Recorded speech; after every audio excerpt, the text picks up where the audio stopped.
여러분 안녕하십니까? 오직 성경에 근거한 재림신앙과 1844 조사 심판을 조사하다 8번째 시간 함께 말씀 연구 시작하겠습니다. 오늘은 제8장 성소 전결에 대한 원어적인 연구에 대해서 함께 공부해 보도록 하겠습니다. 여러 논쟁이 있는데 특별히 성소가 정결하게 되리라 라는 이 단어를 갖고 우리 함께 좀 살펴보겠습니다. 재림교회가 이해하고 있는 조사심판에 대하여 많은 사람들이 비난을 합니다. 그리고 또 다른 주장이 있습니다.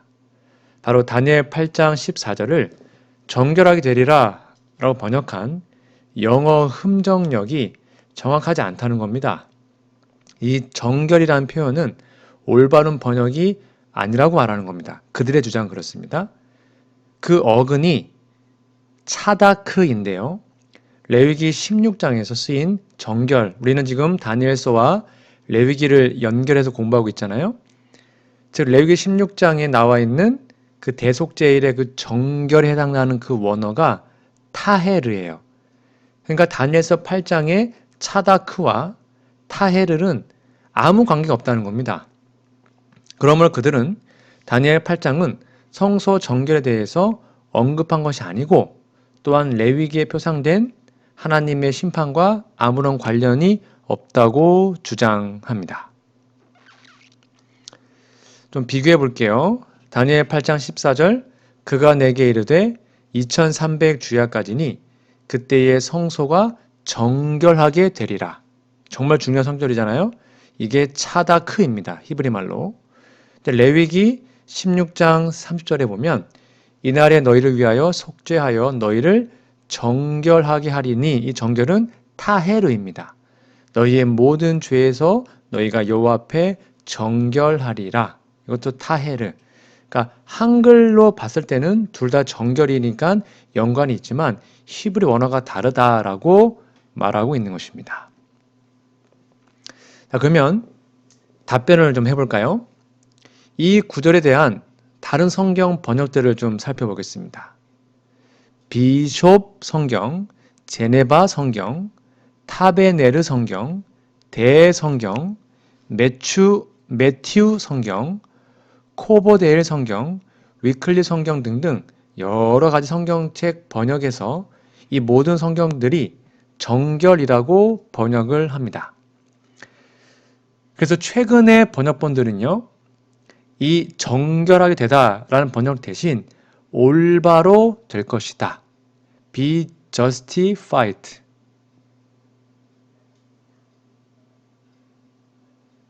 이렇게 번역을 하기도 합니다. 혹은 복구되리라 라는 표현을 쓰기도 합니다. 그러나 역사적으로 수많은 번역본들은 이 다니엘 8장 14절의 차다크를 정결하게 되리라라고 번역을 하였습니다. 여기 차다크의 어근이 있는 단어들은요, 분명히 정결이라는 단어의 뜻과 다 연관되어 있습니다. 이 타헤르를 포함해서 대꾸법으로 좀 사용되었는데 그거를 좀 살펴보겠습니다. 대꾸법이 뭐냐면 보세요. 시편 78편 36절에 보면 그러나 그들이 입으로 그에게 아첨하며 자기 혀로 그에게 거짓을 말하였으니 여기 입과 혀는 히브리 원어가 전혀 다릅니다. 근데 대꾸로 되어 있기 때문에 입과 혀는 같은 의미로 사용되지 않습니까? 이것이 바로 대꾸법입니다. 앞문장과 뒷문장이 서로 짝을 이루는 표현 기법입니다. 예를 들면 얼굴 하나야 손바닥 둘로 폭 가리지만 보고픈 마음 호수만 하니 눈 감을 받게. 여기 정지용이라는 분이 쓴 호수라는 시인데요. 여기에도 1년과 2년이 짝을 이루죠. 즉 얼굴과 보고픈 마음이 같은 의미이고요. 손바닥 둘과 눈 감음도 같은 의미로 이해할 수 있는 것입니다. 하나 더 보면 집 한 채 가진 것 없어도 가정은 작은 천국. 여기 집과 가정은 운율이 잘 맞지 않습니다. 그러나 소리가 아닌 뜻으로 연관성을 가지고 있습니다. 왜냐하면 이 둘은 의미상 유사하기 때문에 의미론적으로는 평행을 이루고 있는 것입니다. 그러니까 히브리 시에는요, 의미론적으로 상관관계가 있는 이런 형태가 자주 사용됩니다. 그러니까 수많은 곳에서 단어들이 분명히 정결하다 또는 깨끗하다 라는 뜻을 가진 단어와 평행을 이루는 것을 보게 됩니다. 그래서 비재림교인 학자들도 이러한 연관성을 주목한 것입니다. 그 대표적인 예가 바로 욥기 4장 17절입니다. 사람이 어찌 하나님보다 의롭겠느냐? 이게 차다크인데요. 다니엘 8장 14절의 그 단어와 같은 것입니다. 사람이 어찌 그 창조하신 이보다 깨끗하겠느냐? 이거는 타헤르입니다. 레위기 16장 30절의 그 단어와 같은 것입니다. 그러니까 다니엘 8장은 차다크, 레위기 16장은 타헤르. 근데 그 두 단어가 욥기 4장 17절에는 의롭겠느냐, 깨끗하겠느냐 라는 같은 의미로 지금 평행 구절로 나와 있는 것입니다. 그러니까 집과 아까 봤던 것처럼요. 집과 가정이 서로 다른 단어이지만 연관이 있듯이 이 차다크와 타에르는 서로 다른 히브리 원어이지만 의미상으로 연관성이 있음을 볼 수 있는 것입니다. 중요한 성경절입니다. 꼭 적어주시고요. 또한 여기 정결하게 되리라 라고 번역되었는데 70인역 또는 띠오도션역 이런 곳에도 그렇게 번역되어 있고요. 깨끗하게 되리라, 정결하게 되리라, 불가타역, 시리아역, 콥틱본 이런 성경책에서도 다 정결하게 되리라라고 번역을 하고 있습니다. 자, 70인역의 사례를 좀 살펴보겠습니다. 다니엘 8장 14절에 정결, 이 차다크와 레위기 16장 30절에 정결 타헤르를 첫 헬라어 번역본이었던 70인역은요. 둘 다 카타리조, 즉 정결하게 되다로 번역합니다. 이 70인역은 히브리어 성경 구약 성경을 헬라어로 번역한 겁니다. 그러니까 하늘 성소의 정결 역시 그렇게 번역한 거예요. 히브리 9장 23절 그러므로 하늘에 있는 것들의 모형은 이런 것들로서 정결하게 이 카타리조인데요. 역시 어근이 같아요. 정결하게 할 필요가 있었으나 하늘에 있는 그것들은 이런 것들보다 더 좋은 제물로 할지니라. 그러니까 70인역, 즉 히브리 성경을 랍비들이 헬라어로 번역했던 그 성경에서도 차다크와 타이르를 같은 의미로 사용하고 있는 것입니다. 그리고 스트롱 용어 그 색인에 보면 이 차다크의 뜻 중 하나로 정결하게 하다가 있습니다. 그러니까 원어적으로도 그렇게 이해할 수 있다는 겁니다. 자, 우리 재림교회 박사님인 하젤 박사님의 설명을 좀 볼까요? 구약 성서를 보면요. 차다크의 어근이 자주 법정 상황에서 사용되었다고 합니다. 이 단어는 종종 사람과 관련해서 의롭게 하다 혹은 무죄를 입증하다로 번역이 되었다고 합니다. 이런 이유로 이 하젤 박사는 다니엘이 재판 상황이나 어떤 법률적 절차에 사용됐던 그 용어, 폭넓고 풍부한 의미를 내포하는 그 차다크를 선택하지 않았을까 이렇게 해석합니다. 즉 다니엘이 마지막 시대의 심판에 관한 우주적인 상황 안에서 하늘 성소의 정결의 의미를 효과적으로 전달하기 위해서 그렇게 사용한 것이다 라고 해석하고 있는 것입니다. 그러니까 정리하면 다니엘 8장의 흐름을 놓고 볼 때 정결하게 되리라라는 표현은 차다크를 가장 적절하게 번역한 것이고요. 이 단어는 레위기 16장의 타헤르와 아주 밀접한 연관이 있음을 지금 살펴보게 되었습니다. 여러분 꼭 기억해 주시고요. 자, 두 번째 논쟁입니다. 성소 정결은 작은 뿔 때문이라고 말을 하는데 어떤 이들은 14절의 성소 정결이 필요한 이유는 작은 뿔 세력이 성소를 헐었기 때문이라고 주장하면서 하나님의 백성의 심판과는 아무런 관련이 없다고 주장합니다. 자, 살펴볼까요? 다니엘 8장 11절부터입니다. 또 스스로 높아져서 군대의 주제를 대적하며 그에게 매일 드리는 제사를 없애버렸고 그의 성소를 헐었으며 그의 악으로 말미암아 백성이 매일 드리는 제사가 넘긴 바 되었고 그것이 또 진리를 땅에 던지며 자의로 행하게 형통하였더라. 군대와 내가 들은즉 한 거룩한 이가 말하더니 다른 거룩한 이가 그 말한 이에게 묻되 환상이 나타난 바 매일 드리는 제사와 망하게 하는 죄악에 대한 일과 성소와 백성이 내어준 바 되며 짓밟힐 일이 어느 때까지 이를꼬 하매라고 기록합니다. 그러므로 다니엘서 8장은 작은 뿔이 성소를 헐었기 때문에 성소 정결이 필요한 것이지 하나님의 백성에 대한 심판과는 아무런 관련이 없다고 그들은 주장하는 것입니다. 이 문제를 해결할 열쇠는 이미 배웠지만 다시 복습합니다. 다니엘 8장과 7장이 서로 연관된 확장된 의미임을 이해하는 것입니다. 자, 복습을 좀 해볼까요? 이거 다 공부하셨죠? 다니엘 7장은 바벨론 사자, 메데페르시아 곰, 그리스 표범, 이방 로마 네 번째 짐승, 교황 로마 작은 뿔, 그리고 심판이 나오고 하늘 심판, 그 다음에 하나님 나라가 세워졌지 않습니까?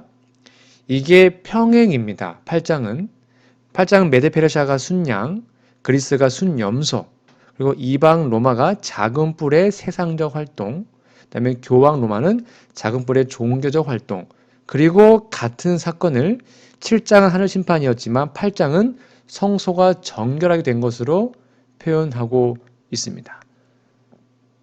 그러니까 8장은 동일한 사건이에요. 근데 그것을 보완하거나 다른 관점을 추가한 것일 뿐입니다.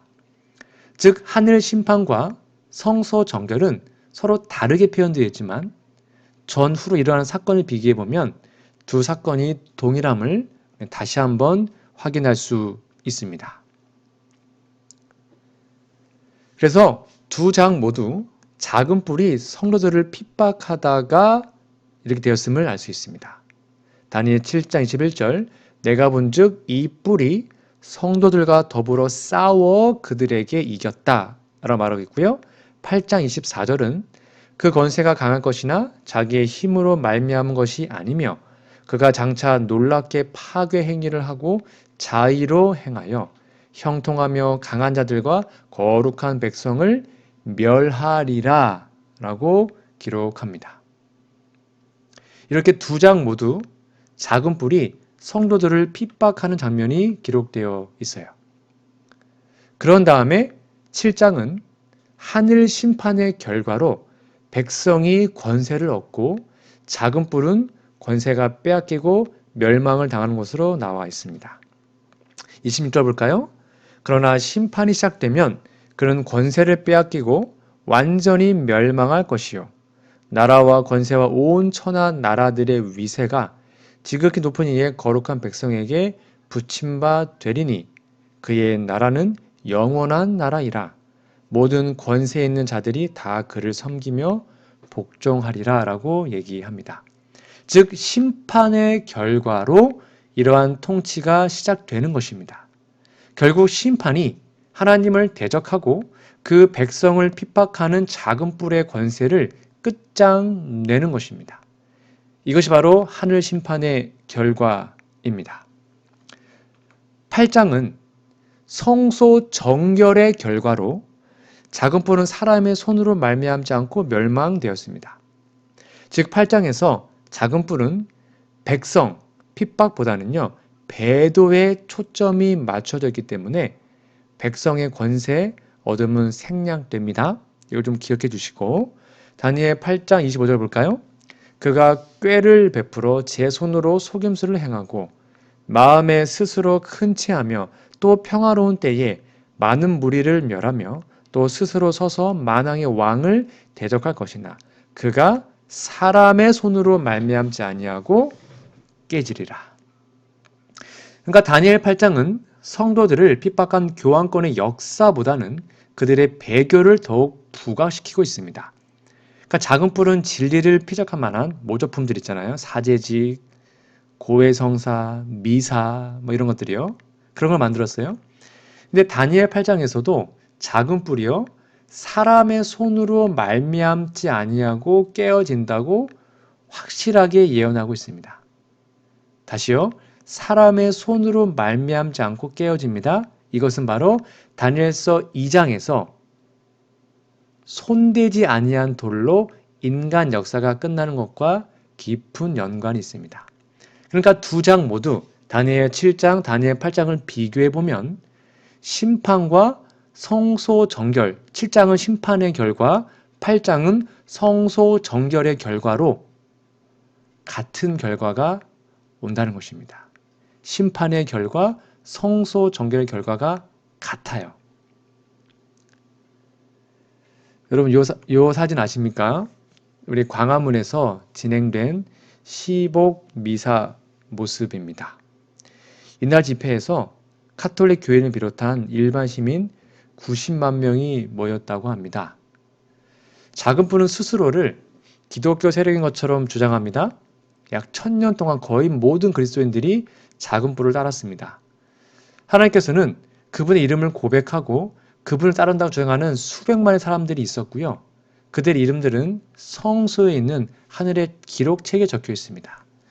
하지만 수많은 사람들이 예수님을 따른다고 고백했을지라도 실제로 그들은 주님의 제자가 아니었습니다.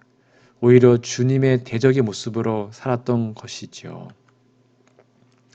그런 의미에서 성소 정결은 하나님을 섬긴다고 공언하는 모든 자들을 대상으로 알곡과 가라지를 구분하는 사건입니다. 우리는 다니엘서 7장에서 또한 지상 성소 봉사에서 성소의 정결이 하나님을 섬긴다고 공언하는 자들의 심판과 결부되어 있음을 우리는 보게 됩니다. 작은 뿔의 세력에 대한 속한 자들도 심판의 대상이 됩니다. 그 심판으로 인해서 알곡이 겨에서 마침내 분리될 것이고요. 세상의 악이 끝나고 하나님의 나라가 세워질 것입니다. 결국 가라지, 거짓 백성의 작은 뿔 세력이 사라지고 알곡, 참 백성만 남게 되죠. 심판의 때, 곧 성서가 정결하게 될 때 그들의 이름이 도마될 것입니다. 거짓 백성이 사라지게 될 것입니다. 여러분 이 사실을 기억하고 성소 정결이 얼마나 중요한지를 꼭 기억해 주시면 좋겠습니다. 세 번째 논쟁입니다. 2300주야는 2300일이 아니다. 1150일이다 라는 주장입니다. 다니엘 8장 14절이 2300주야까지니 그때의 성소가 정결하게 되리라 라고 말하기 때문에 2300주야는 사실 2300일이 아니라 1150일이다 라는 논쟁이 야기되었습니다. 이렇게 말하는 분도 제법 있어요. 왜 그러냐면요. 2300주야, 아침, 저녁, 이 원어나 영어 성경에서 저녁 그리고 아침으로 되어 있는데요. 이런 이유로 2300야주, 주야를 바꾼 거예요. 매일 드리던 두 제사를 뜻한다고 주장합니다. 그들은요. 그러므로 하루에 2번 드리는 제사를 고려할 때 2300야주는 실제로 1150일 동안 드려진 제사라고 말하는 거예요. 그래서 현대 영어 성경은요. 그렇게 번역도 한 게 있어요. 그러니까 만약 이 해석이 맞다면 성소는 주후 1844년이 아니라 주후 AD 694년에 정결하게 되는 것입니다. 그러니까 2300주야가 바로 1150일이라는 것입니다. 자, 그러면 답변을 볼까요? 아침과 저녁의 순서입니다. 첫째로 다니엘 8장 14절에 2300주야 곧 저녁과 아침은 성경에서 하루에 2번 드리던 제사의 순서와 정반대입니다. 즉 번제는요, 아침과 저녁이 성경에서 일관되게 사용된 순서입니다. 그러니까 번제 드릴 때는요, 한 어린 양은 아침에 드리고 한 어린 양은 저녁 때에 드려라. 민수기에 볼까요? 어린 양 한 마리는 아침에 드리고 어린 양 한 마리는 해질 때에 드릴 것이다. 그러니까 성경은요, 다니엘 8장 14절에서와 같이 저녁 그리고 아침의 순서로 기록된 적이 없어요. 번제가. 그러니까 2300주야를 2300야주로 바꿔서 이거 저녁 그리고 아침이다. 이거 2300주야는 번제 제사와 관련이 있다라고 말하는 것은 아무런 연관성이 없는 것입니다. 저녁과 아침 이 순서는 창세기 1장에서 발견된 하루 전체를 말하는 데 사용한 방법과 동일해요. 2300야주는 2300일입니다. 무슨 말이냐면 창세기 1장에서 저녁이 되고 아침이 되니 이는 첫째 날이니라. 저녁이 되고 아침이 되니 이는 둘째 날이니라. 이렇게 말하고 있잖아요. 그러니까 2300야주, 즉 저녁이 되고 아침이 되니 이것은 곧 하루 2300일을 말하고 있는 것입니다. 그리고 유대인들은 낮과 밤을 구분하여 지칭할 때 낮과 밤의 수를 동시에 나타냈습니다. 즉 지금부터 7일이면 내가 40주야를 땅에 비를 내리겠다. 여기도 40주야를 비가 땅에 쏟아졌다. 그러니까 40주야니까 이것도 그러면 똑같이 20일인가요? 아니잖아요. 이 주야도 하루기 때문에 40일로 우리는 다 해석을 하고 있지 않습니까? 그러므로 2300주야도 바로 2300일 환산하면 2300년으로 이해하시면 되겠습니다. 그럼 왜 그들이 2300주야를 1150일로 해석하려는가? 바로 안티오쿠스 에피파네스 4세를 작은 뿔로 적용하기 위해서입니다. 이 왕은 누구냐면요. BC 2세기에 유대인들을 박해했던 고대 그리스의 셀류쿠스 왕조의 한 왕이었습니다. 그래서 카톨릭에서 이런 해석을 마련해서 자기들이 작은 뿔인 것을 벗어나기 위해서 만든 해석입니다. 만약 예루살렘에 있던 성전을 더럽힌 안티오쿠스 이 에피파네스가 작은 뿔이라면 다니엘 8장의 예언들은 예수님 탄생 이전에 성취되어야 합니다. 그러므로 1844년은 아무런 의미가 없게 되는 것입니다. 이게 바로 카톨릭이 만든 해석입니다. 자, 답변입니다. 이 안티오쿠스는 잘못된 적용입니다. 안티오쿠스가 이제 하나님의 성전을 모독한 거 맞아요. 근데 그것은 1150일이 아니었고요. 1080일을 지속했을 뿐이고 날짜도 맞지 않습니다. 그리고 안티오쿠스는 메데 페르시아 또는 그리스보다 더 약했어요. 여러분 기억나십니까? 제가 이거 강조했었죠? 순양은 강대했습니다. great. 순염소는 심히 강대했습니다. very great. 근데 작은 뿔은 너무너무 셌다 이거예요. 심히 커졌다. 그러므로 작은 뿔은 반드시 순양, 메드페르시아, 순염소, 그리스보다 더 큰 강대한 세력이어야 됩니다. 역사적으로 안티오쿠스 에피파네스는 메드페르시아나 그리스보다 더 약했어요. 그러니까 작은 뿔이 될 수가 없는 것입니다. 이해되시죠? 그리고 이 안티오쿠스는요, 내 나라 마지막 때에 나타나지 않았습니다. 이 내 나라 마지막 때에 반역자들이 가득할 즈음에 한 왕이 일어나리니 그 얼굴은 뻔뻔하며 속임수에 능하며 라고 다니엘 8장 23절에 나와 있거든요. 그러니까 이 안티오쿠스는요, 20명의 이상의 왕들 중에 8번째 왕이에요. 그러니까 내 나라의 마지막 때와는 전혀 관계가 없어요. 그러니까 이 셀류쿠스 왕조는 BC 311년에서 BC 65년까지 약 20여 명의 왕들이 있었다고 합니다. 근데 이 안티오쿠스는요, 그 중에 8번째 왕입니다. 그리고 BC 175년부터 BC 164년까지 다스렸습니다. 그러니까 이 안티오쿠스는 작은 뿔이 될 수가 없어요. 여러분, 그리고 이 안티오쿠스는요, 성전 봉사를 금지한 건 맞아요. 근데 매일 드리는 제사, 즉 타미드 제사뿐만 아니라 연중 봉사, 대속죄까지 없애버렸습니다. 우리 이거 다 배웠죠? 예언은 작은 뿔이 대속죄에는 건드릴 수 없었습니다. 왜냐면 그때 아직 1844년이 안 됐기 때문에 대속죄일이 아직은 없었어요. 그렇기 때문에 이 작은 뿔은 매일 드리는 제사, 즉 첫째 칸 봉사만 없앴다라고 제가 다 설명드렸습니다. 근데 이 안티오쿠스는 연중 봉사도 다 없애버렸어요. 그러니까 작은 뿔이 될 수가 없는 것입니다. 자, 그 다음 논쟁입니다. 예수님이 승천 후에 들어간 곳이 어딜까? 우리 히브리서에 보면요, 그리스도가 승천하신 후에 성소의 두 번째 칸, 곧 지성소로 바로 들어가셨다라고 주장합니다. 자, 히브리서 9장 12절 볼까요? 염소와 송아지의 피로 하지 아니하고 오직 자기의 피로 영원한 속죄 이루사 단번에 성소에, NIV는 지성소에 들어가셨느니라 라고 기록하고 있습니다. 자, 예수님이 AD 31년 시점부터 지성소에 머무르신다고 말하면서 1844년에 지성소에 들어갔다라고 말하는 우리의 주장은 잘못된 거다라고 말하는 것입니다.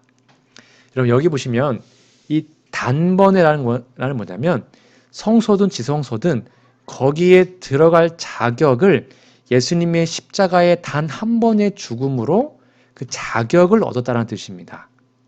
이 개념을 가지고 히브리서를 여러분 좀 공부해 보셔야 합니다. 자, 히브리서는요, 옛 것과 새 것, 한 시대와 다른 시대를 비교하는 연구입니다. 그러니까 히브리서는요, 옛 언약과 새 언약을 비교합니다. 히브리서 7장, 8장, 12장 보십시오. 그 다음에 옛 레위 자손의 지상 제사장직과 예수님의 새로운 더 나은 제사장직, 즉 멜기세덱의 반차, 그걸 비교합니다. 8장과 7장을 보십시오. 옛 제도의 짐승의 피와 예수님의 더 나은 피를 비교합니다. 히브리서 9장을 살펴보면 잘 나와 있습니다. 그리고 옛적 인간의 제사장의 중보와 그리스도의 새롭고 더 나은 하늘 중보를 비교합니다. 히브리서 8장이고요. 또한 히브리서는 옛 지상 성소와 새롭고 더 나은 하늘 성소를 비교합니다. 그러니까 이 책은 예수님이 하늘 성소의 어느 칸에 들어갔는지, 물론 그것도 중요하지만 그것보다 그것에 하는 일이 무엇인지가 더 중요한 포인트입니다. 즉, 중요한 문제는 예수님이 지금 우리를 위해서 더 나은 성소에서 더 나은 언약으로, 더 나은 중보자로, 더 나은 피를 가지고 더 나은 사역을 하고 계신다라는 의미입니다. 그것도 단번에 한 번의 죽음으로 그 자격을 얻으신 겁니다. 여기 단독으로 성소의 두 번째 칸을 말한 유일한 구절이요, 나와 있습니다. 9장 3절입니다. 또 둘째 휘장 뒤에 있는 장박을 지성소, 이게 하기야 하기온이라고 말하는데요. 근데 새 국제역 NIV에서는요, 지성소라고 번역된 히브리 9장 8절을 하기오스라고 쓰였다라고 말합니다.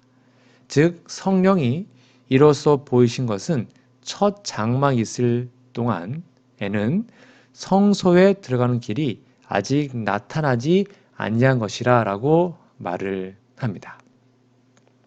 즉, 여기 나와 있는 이 하기오스는 히브리 8장 2절에서는요, 하늘 성소 전체를 언급하는 겁니다. 전체가 하기오스예요. 보세요. 성소와 참 장막에서 이 하기오스입니다. 섬기는 이시라. 이 장막은 주께서 세우신 것이요 사람이 세운 것이 아니니라 라고 얘기합니다. 그러니까 이 대제사장이요, 히브리 9장 25절입니다. 해마다 다른 것의 피로써 성소, 하기오스에 들어간 것 같이 자주 자기를 드리려고 아니하실지니 여기서 해마다 하는 봉사는 대속제일의 봉사를 의미하죠. 그러니까 지성소로 들어가야 하지만 하기오스가 사용되었습니다. 왜냐하면 대속제일에는요 성소 첫째간 봉사도 같이 하기 때문입니다. 아론이 1년에 한 번씩 이 향단본을 위하여 속죄했다라고 출애굽기 30장 10절에도 나와 있기 때문입니다. 그러니까 쉽게 말하면 결론적으로 히브리서의 주제는 그리스도가 어느 칸에 있는지에 대한 것이 아니고 그가 그의 피로 우리를 위하여 사역하시는 것에 관한 것입니다. 즉 예수님은 단번에 한 번에 십자가의 죽음으로 성소와 지성소에 들어갈 수 있는 자격을 얻으셨습니다. 그것이 바로 히브리서의 핵심입니다. 이 개념을 여러분 꼭 기억해 두시면 좋겠습니다. 전체를 정리하면 우리 지난번과 오늘, 즉 다니엘 8장은 성소가 배경입니다. 반드시 레위기의 성소 제도와 연결되어야 합니다. 성소 제도가 아니면 이해되지 않습니다. 이 영상의 말씀을 혹 이해 안 되신다면 여러 번 들어보셔서 이 하나님의 말씀이 우리 마음속에 이해될 때까지 기도하며 공부하는 우리 모두가 되었으면 좋겠고요. 이 성소 정결의 의미가 명확하게 이해되기를 간절히 바랍니다. 함께 기도하겠습니다. 우리들 하늘아버지, 조금 어려운 성경 본문이었지만 이 귀한 진리가 저희 마음속에 밝히 이해될 수 있도록 도와주시옵기를 예수님의 이름으로 간절히 기도합니다. 아멘.